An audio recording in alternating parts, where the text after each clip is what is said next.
જ્યારે દિવસે ને દિવસે ક્રાઇમ વધતા જાય છે, નાની નાની ભૂલોમાં લોકો એકબીજાના ખૂન ખરાબા કરી નાખતા હોય છે. રક્ષાબંધન જેવા પવિત્ર તહેવારો પર 3 બહેનોના એકના એક ભાઈને ચપ્પુના ઘા ઝીકીને હત્યા કરવામાં આવેનો કિસ્સો હરિયાણામાં સામે આવ્યો. ધોરણ 10માં ભણતા 2 મિત્રો ફરવા ગયા હતા.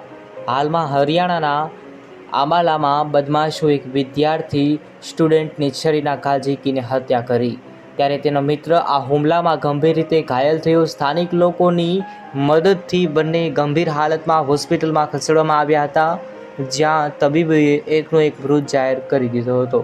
હાલમાં જ્યારે ગંભીર હાલતને જોતા પીજીઆઈ ચંદીગઢ રિફર કરવામાં આવ્યો અને લવલી બંને મિત્રો ફરવા ગયા હતા ત્યાં બદમાશોએ અટેક કર્યો. મૃતકના પરિવારજનોએ જણાવ્યું હતું કે લવલી તેના મિત્ર સાથે ફરવા ગયો હતો. આ દરમિયાન ગામના કેટલાક યુવાનોએ તેમના પર છરી વડે હુમલો કરી દીધો, જ્યારે બંને મિત્રોને હોસ્પિટલમાં ખસેડવામાં આવ્યા હતા. લવલીને મૃત જાહેર કરવામાં આવ્યો અને હનીની હાલત ગંભીર હોવાથી તેને ચંદીગઢ હોસ્પિટલમાં આગળ સારવાર માટે ખસેડવામાં આવ્યો હતો.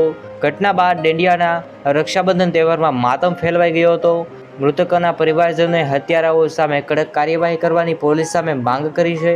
સમગ્ર જે ઘટના સામે આવી છે, આ સમાચાર સામે આવી રહ્યા છે, તો તમારે આ ઘટના વિશે શું કહેવું છે જરૂરથી કોમેન્ટ કરો. ધન્યવાદ.